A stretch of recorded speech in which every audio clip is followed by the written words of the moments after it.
know that I would write poetry. He had no clue. I've been writing since middle school, but I wasn't a performer.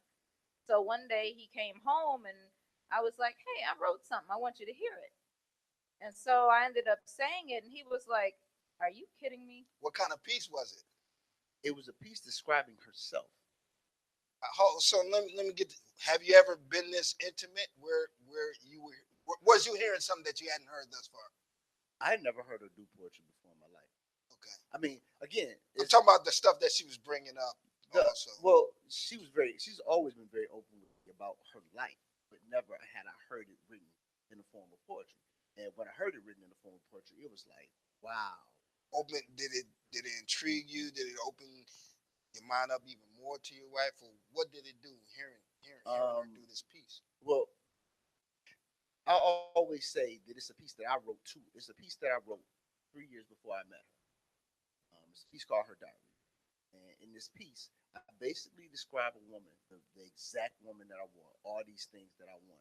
Basically saying that I want her to write her life story on me and allow me to, I want to be her diary.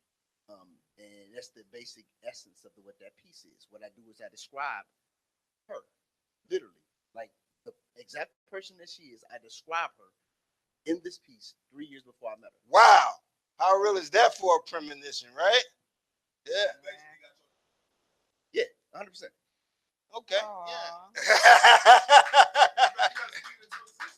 And that's Yeah. exactly what I so, always say. so hold on, Dominique, how did you get to the point where you were comfortable enough to, because you had never performed, and you say, "Hey, check this out." Uh, it was kind of like just taking a kid and throwing him in some water and making him swim, because he was hosting one night and he came to me and said, "Hey, I'm going to be hosting this event, and guess what? You're performing." So that's how that happened. Yeah. Ah, okay. So So when I He heard didn't that piece, ease me yeah, into then it. ease yeah, into He the. didn't prep You me was like, for wait. You was it. like, Nothing okay. of the sort. He just was like, "You're going to perform. I'm hosting. You're performing." Come the day of that event, was she a nervous wreck? shock value was Yeah. everything, and she was great. She walked in like she lit, like everybody would think that her being her first time performing, she would have fumbled over words. She would have had a piece of paper or a phone out reading from it. She walked in like a G, killed it like immediate. She walked in and her swag, her stamina, her ability to speak, all of it just At came to that life point, right were there. you thinking like, yeah, this is something I need to do on a more consistent basis? Nope, never No, would. Still didn't cross my mind. still didn't cross your mind just Nope. yet. Nope. She performed and out. Like it would be times where she would perform and I would perform. We had different pieces. We actually talked about different things. During like my whole career path has been based upon speaking to um, basically where I come from. Actually speaking about to the youth, to basically that hustler mentality, and giving it not just a life but a persona. Right. It's more to what hustler is than just what rap music gives you. It's Oh, more to it than just the like the street value has. It's way more inside of the street than just what rap music gives you. right. So if you can illuminate the beauty of our neighborhoods as opposed to just bringing glorification to the negative, Yeah. it's got to be a balance. So that's what mine was. All right, we back. Player T, that's me, Hollywood in the hood. Doing it really big with the Loveties LLC. The Smiths right here. Wonderful spoken word couple. The Smiths, we were talking about how you two came together and how it all materialized unexpectedly to the point where you went out and you start doing your thing to where you start getting an influx of business. People inviting you out, paying you and doing it for you to do Right. your thing. To where you felt like you should go make it a little bit bigger Right. and take it serious like a business. Exactly. So now you got it's like a relationship ministry. 100%. Wow, how real is that? Yeah, that's big. Some of us act like we too big for that, but we really not. We can use some encouragement, some wise words to help us, navigate through turbulent times in our relationships. So can you speak to some of the things that you do in your ministry for the relationship ministry? Well, number one, It is the constant questions that come about in a normal relationship, things that come about, Right. issues that you have, things that you don't want to talk about. That's the biggest thing. Things you don't Mhm. want to talk about. Whether it might be infidelity and you're trying to work through that, whether it be your history and those things popping up, but anything that you actually come up with that goes on in a relationship, these are the things that we want to put a light on. Now, are you Right. bringing this stuff up and speaking on yourself, or are people contacting you, answering questions, or both? Or It's a how little does it bit of go? both. It's a little bit of both. I mean, So you got between a format that you put this stuff out on? It's pretty much based and geared towards the audience. So let's say like everything that we do is based on who and what our audience is and where they right, are mentally.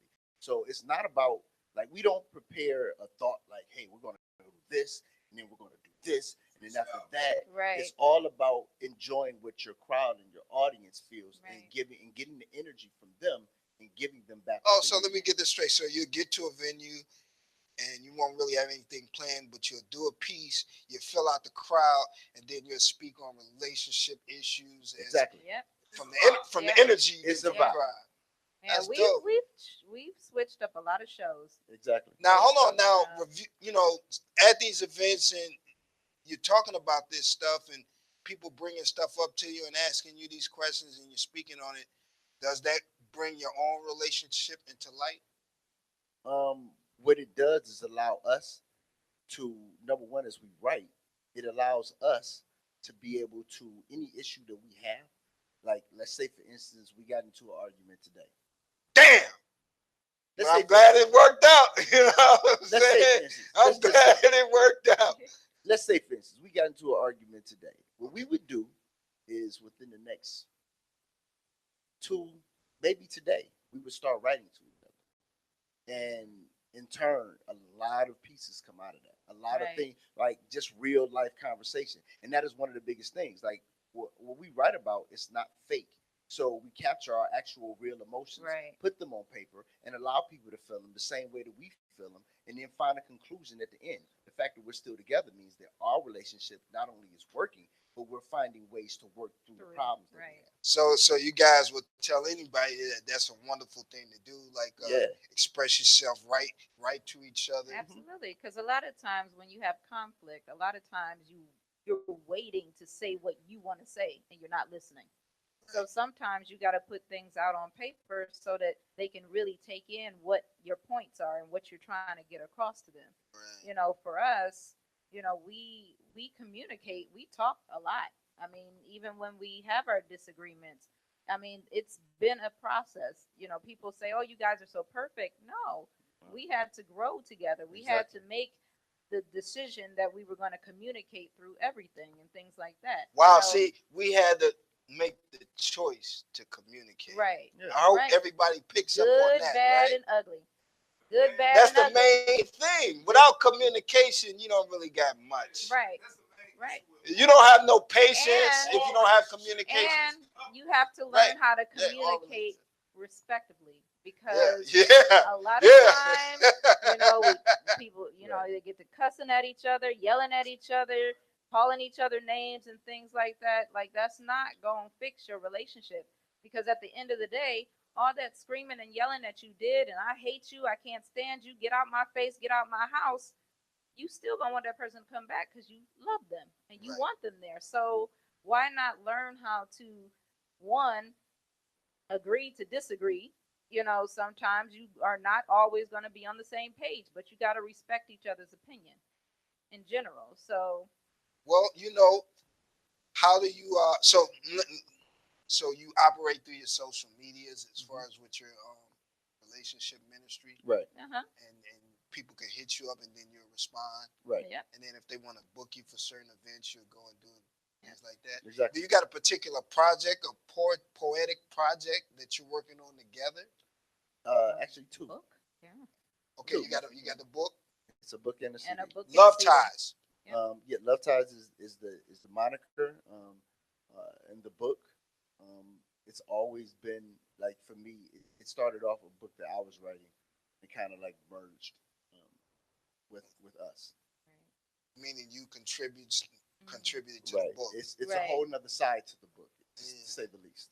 Oh, it's a whole nother side to the book. Exactly. Does it seem like more complete now? Yeah, I mean, well, the whole point was, when I started writing this book, when I came up with the thought process of writing this book, it was the thought of um, meeting and dating, and I could not finish the book. It was unable to be finished. Yeah. That chapter of my life was done. It makes So, sense, right? When I got married, that was the end of the book. That book is completely done.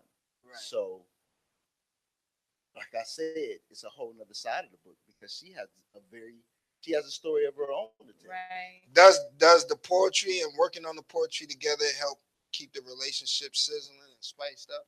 Actually, we keep the relationship sizzling. Yeah. Spiced up. Doing Yeah. poetry is something, I mean, we enjoy sharing ourselves with people, but ultimately, our relationship is our relationship.